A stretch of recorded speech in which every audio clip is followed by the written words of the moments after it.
I knew I forgot about something. How can I even talk about tennis games without even mentioning Pong? Debatably, one of the first video games ever created besides interactive radars.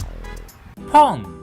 What's not to love about the simplistic nature of this back and forth arcade game that released in your local delis and jukebox restaurants in 1972? 2 rectangle blocks, 1 square dot, back-to-back rallies, and that is it.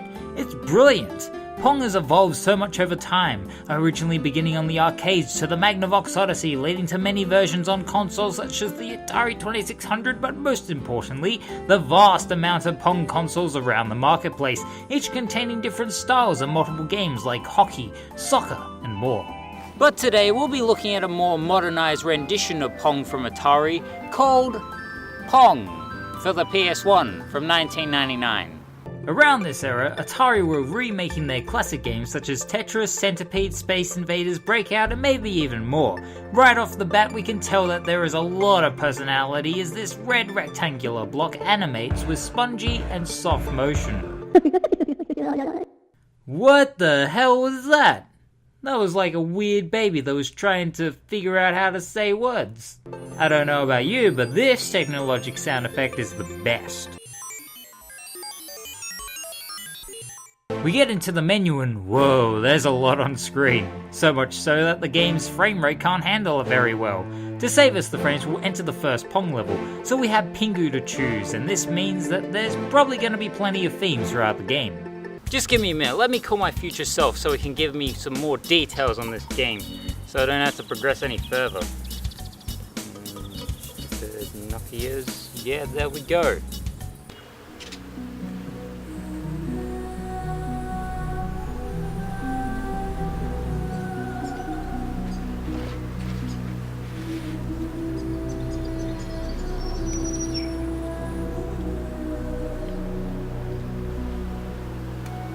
That's a shitload of bees.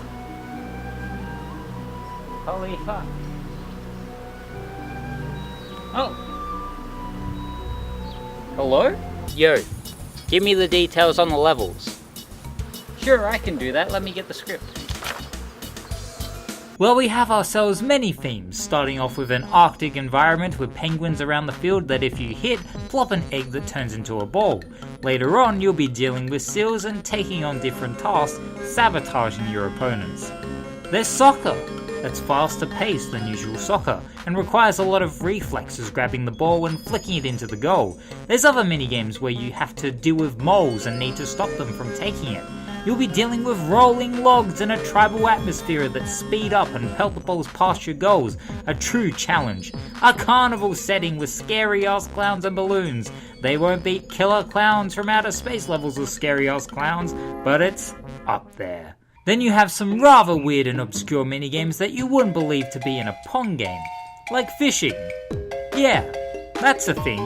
And pinball, but then you get further through and lead up to the space levels, which are fun and challenging, as you have to climb to the top and bounce the coloured balls into their specific coloured spots. The atmosphere for it is amazing thanks to the wonderful music. Speaking of music, the tracks for each theme pop out and get in your head. From the farty ice levels to the more chaotic carnival themes, it's great stuff to listen to. Keeps you entertained throughout. As you progress and complete each level, you gain a block of gold, which unlocks more levels and stages. What's spectacular is the fact that the Atari logo that spins around increases in gold, the more you get gold. Going to the control side of things, it's very simple, as Pong is supposed to be. You move in a structured position, up to down or left to right. If you press the trigger buttons, you can tilt your rectangle dude, curving the ball in order to get it past the goals. What keeps things fresh aside from the environments that distract you is the power-ups. You enlarge your block, you'd be able to do a little flick, grab the ball and hold on to it for a limited amount of time, and delivers a fair amount of variety. Everything has a lovely charm, and that's the best thing about this overall game. The presentation has a cartoon-like aspect, and it delivers character. It's amazing to see all the little details that occur in the background and around the box surroundings. The menu hub is also great. It gives you the satisfaction of progression. Aside from the loading Atari logo, the tower that you climb as you progress through all the stages keeps you wanting to lift higher and higher till you eventually reach the stars. Then there's the bonus at the ending where, hey man, You just talked about the majority of the game. All I wanted you to do was just discuss the different themes and levels. Whoops, sorry. Oh well, saved you a bit of time anyway. True, I don't even know how we're even doing this right now, but you might as well finish it off considering that I'm just packing up and heading on home. Okie dokie. In the later part of the game, if you get a high majority of the gold blocks, you can go into the stars and enter a dimension of amazing proportions. My friend, welcome to the original Pong. Yes, that is 100% correct. We are literally playing classic Pong, and it's hard as hell. That's about it for Pong. I mean, it's Pong. Of course it wasn't going to take too long. Pong for the PS1 is rather entertaining and it'll keep you going for a fair amount of time. It took me about 6 to 7 hours to finish, even though my future self actually did it. It has a lot of challenge with the amount of difficulty it has. There's a colourful essence of charm towards it all. And if you want more of something like this, then I recommend checking out the other Atari remakes, such as Breakout and Space Invaders. They're a lot of fun. So, oh shit, forgot, future James is still on the line. Hey, you wanna do the outro instead? No problem, yo.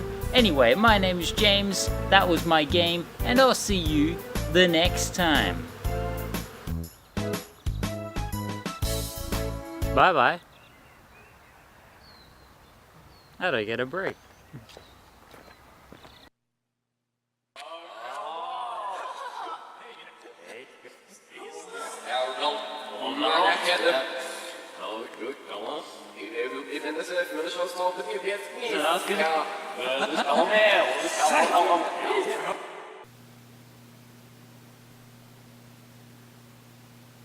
That was the last one. Alright.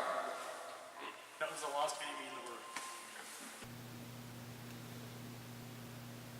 Why can't we be friends? Why can't we